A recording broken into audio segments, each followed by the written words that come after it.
नमस्कार अनि स्वागत गर्न चाहन्छु यहाँहरू सम्पूर्णलाई यो लोककथा च्यानलमा म सबैको तर्फबाट।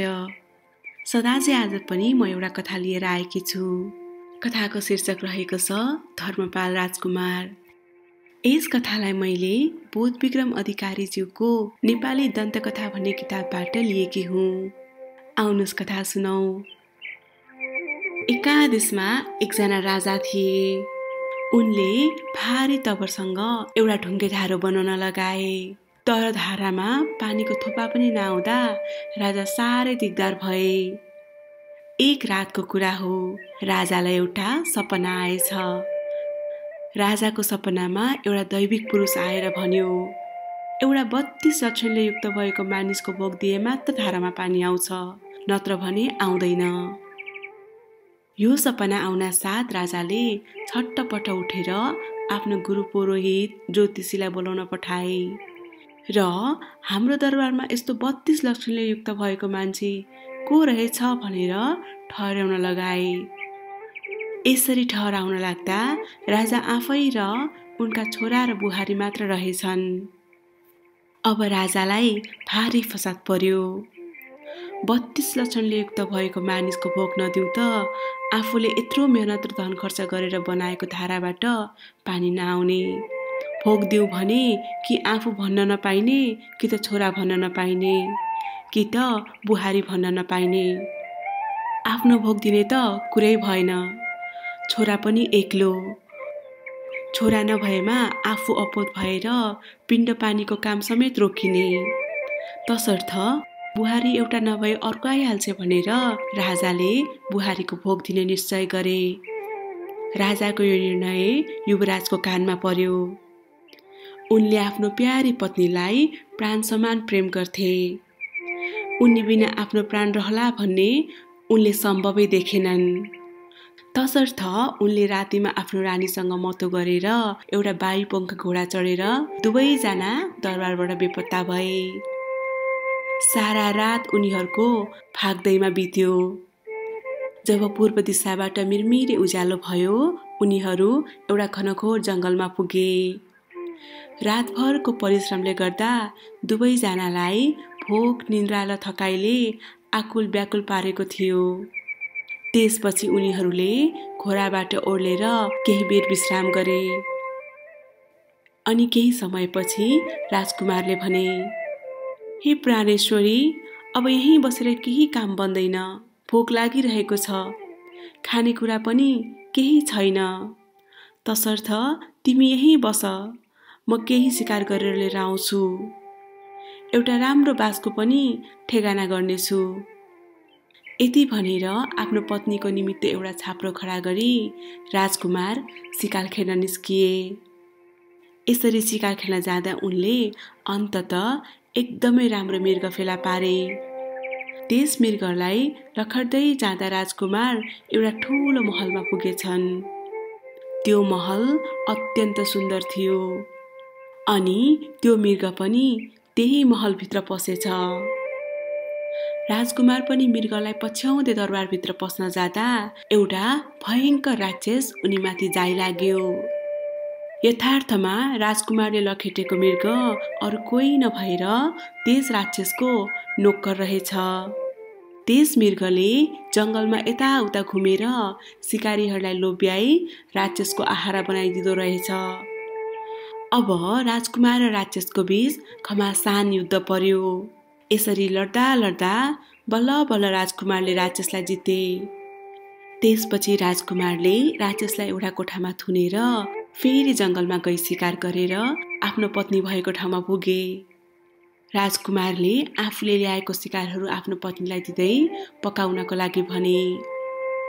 यसरी ल्याएको शिकार पकाएर खाइसकेपछि राजकुमारले भन्यो, हाम्रो बस्ने ठेगाना पनि भइसकेको छ। यति भनेर राजकुमारले आफ्नी पत्नीलाई त्यही महलमा लिएर गए।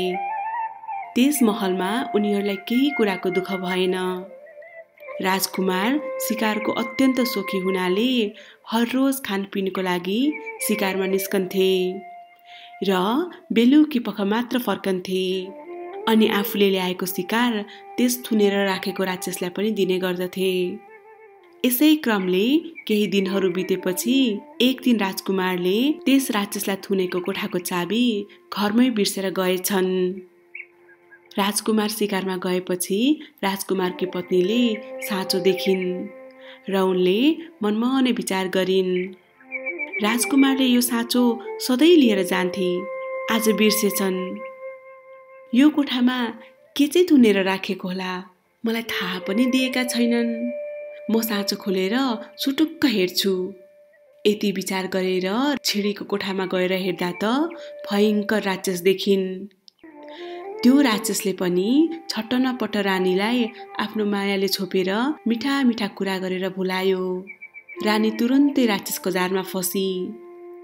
जब राजकुमार शिकारबाट फर्किने बेला हुन्थ्यो, कोठा बन्द गरेर ताल्चा मारी उनीहरू केही थाहा नपाएको जस्तो गरी बस्थे। अर्को दिन पनि जब राजकुमार शिकार गर्न जान्थे, रानीले राक्षस बसेको ढोका खोल्थिन् र दिनभरि बातचित गरेर काट्थिन्। यसै क्रमले अलि दिन बितेपछि एक दिन राक्षसले राजकुमारलाई बिताउने नियतले भने, रानी, तिम्रो पोइको पुरुषार्थको परीक्षा गर्नु पर्यो। लौ, भरे उनी फर्केपछि ऐया र आथा गर्नु, अनि सुल भयो भनेर बगिनीको दुध पाए मात्र निको हुन्छ, नत्र म मर्छु भनेर भन्नु। हेरौँ उनले के गर्दा रहेछन्। जब साँझ भयो, राजकुमार घर फर्किए। राजकुमार घर फर्केपछि उनकी पत्नीले पनि त्यसै गर्न थालिन्। आफ्नो रानीको विपद देख्न नसकेर राजकुमारले उनलाई सम्झाइ बुझाइ आफू जङ्गलमा पुगे र भाग्यवश उनले एक जोडी बाघका बच्चा फेला पारे। ती बाघका बच्चाहरूलाई देखेपछि राजकुमारले उनीहरूलाई भने, भाइ हो, म बडो सङ्कटमा परेर तिमीहरू कहाँ आएको छु। केही कुरा माग्छु, दिन्छौ कि दिँदैनौ? बाघका बच्चाहरूले भने, हामी असमर्थ नाबालक छौँ, हामीले दिने कुरा के नै छ र? त्यही पनि के हो, भन न त। राजकुमारले फेरि भने, बाचा गर अनि मात्र भन्दछु। बाघका बच्चाहरूले पनि लौ बाचा भयो भनेर भने। त्यसपछि राजकुमारले भने, अरू कुरा केही होइन, घरमा मेरी स्वास्नी साह्रै बिरामी परेकी छे।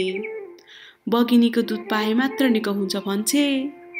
तिमीहरूको आमाको दुध अलिकति मागिदेऊ न। त्यसपछि बाघका बच्चाहरूले राजकुमारको पीडा देखेर हुन्छ त हामी मागिदिन्छौँ भनेर भने। त्यतिकैमा बगिनी पनि गर्जिँदै आए। राजकुमार छट्टपट्ट रुखमा गएर लुक्यो। अब जेठो चाहिँ डमरुले आमा चाहिँलाई भन्यो, आमा, तपाईँ शिकार जानुहुन्छ? भाइले मलाई भोक लाग्यो भनेर पिरोलिरहन्छ, त्यसैले अलिकति दुध छोडेर जानुहोस् है। त्यसपछि राजकुमारको मनोरथ पूरा भयो। रुखबाट ओर्लेर दुध लिएर उनी जानै आँटेका थिए। त्यतिकैमा ती डमरुहरू पनि राजकुमारको पछि पछि लागे। महलमा पुगिसकेपछि राजकुमारले बाघका बच्चाहरूलाई चोकको माझमा पालो राखेर आफूभित्र पसी रानीलाई दुध दिए। रानीले पेटमा दुध खसी र अब त निको भयो भनेर भनी। भोलिपल्ट पनि जब राजकुमार शिकार खेल्न गए, रानीले राक्षसको कोठा खोली र उसलाई सबै कुरा बेली बिस्तार लगाए। बाघको दुधको त के कुरा भएर? बाघका बच्चाहरू समेत ल्याएको देखेर राक्षस अचम्म भयो। अलि दिनसम्म त यसै गर्नुपर्छ भनेर केही भन्न सकेनन्। राजकुमार पनि सधैँ शिकार खेली बेलुकी पख घर फर्किन्थे र बाघका बच्चाहरूलाई मासु बाँडिदिन्थे।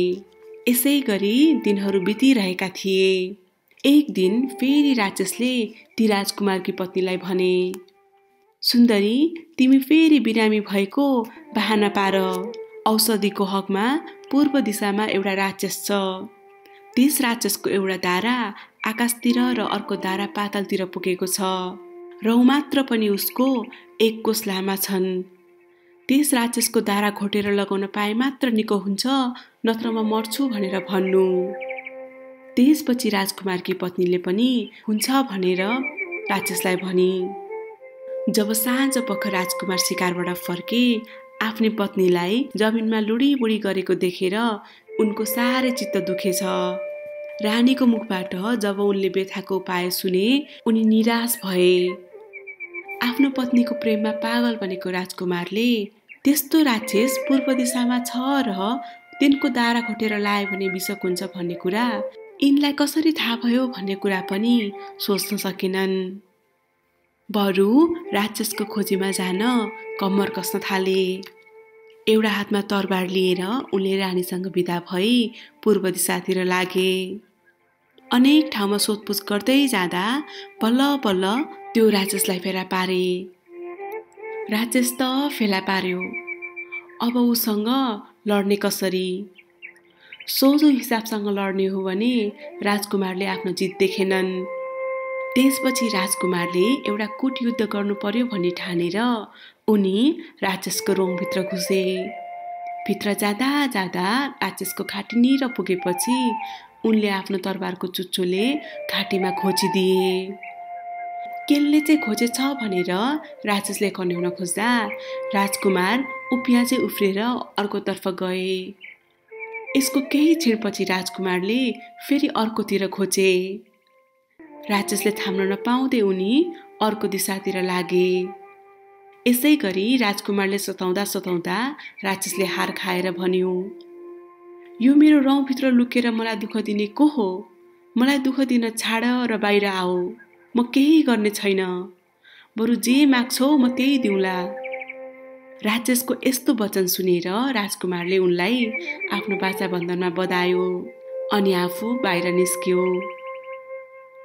राजकुमारलाई देखेर राक्षसले आफ्नो दुःख सम्झी रिसाएर भन्यो, त मेरो आहारा पो रहेछस्, तँलाई नमारी छाड्ने थिइन, तर के गर्नु, बाचामा बधाइहालेस्, लौ माग, के माग्छस्? अनि राजकुमारले आफ्नो यथार्थ हाल कहले। अब राक्षसको मनमा अनेक कुरा खेल्न थाल्यो। केही बेर खोरिएर उनले भन्यो, राजकुमार, तिमी त मूर्ख रहेछौ। औषधिका लागि चाहियो भनेर मेरो दारा लिन पठाउने तिम्रो स्वास्नी निकी रहिन छिन्। होसियार रहनु, तिम्रो ज्यान जाला। राक्षसको यस्तो कुरा सुनेर बल्ल राजकुमारको मनमा चिसो पस्यो। अब के गर्ने त भनेर राजकुमारले राक्षसलाई सोधे। त्यसपछि राक्षसले भने, तिमी आफ्नो बचावट गर, तिम्रो स्वास्नीको चित्त बुझाउन म तिमी साथै जान्छु।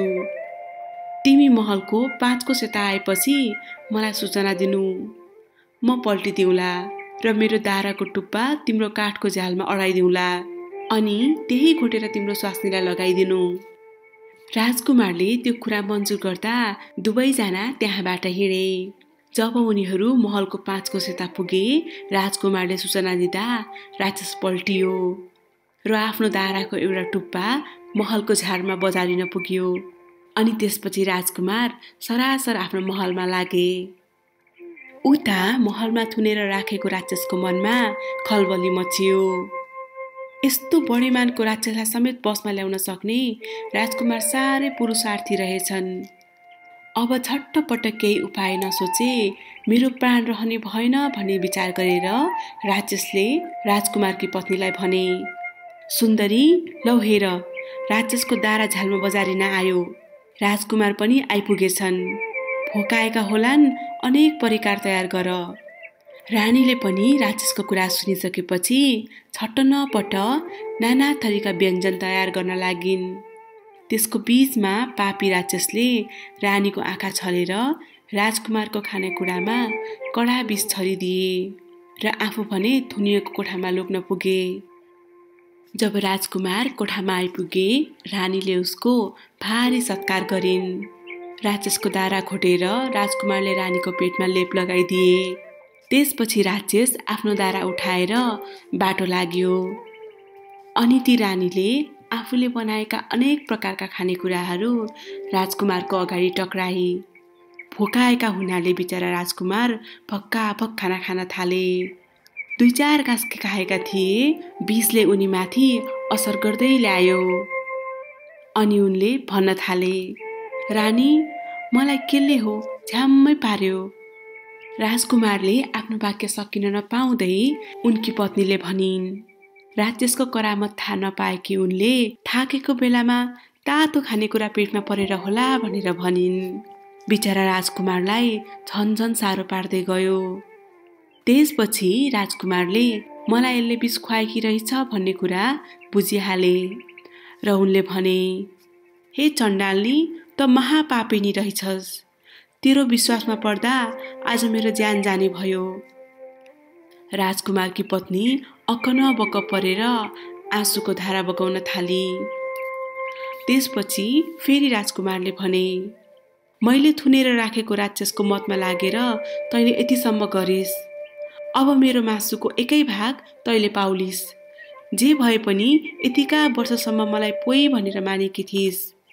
त्यो मासु तैँले नखानु, गङ्गामा लगेर बगाउनु।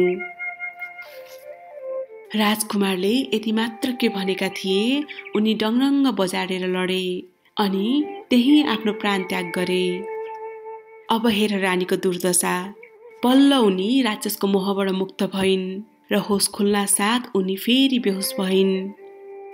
उनलाई फेरि चेतना भयो र रोई कराई गरेर आफ्नो कपाल लुछेर्न थालिन्। रोई कराई गरेर के हुन्थ्यो र?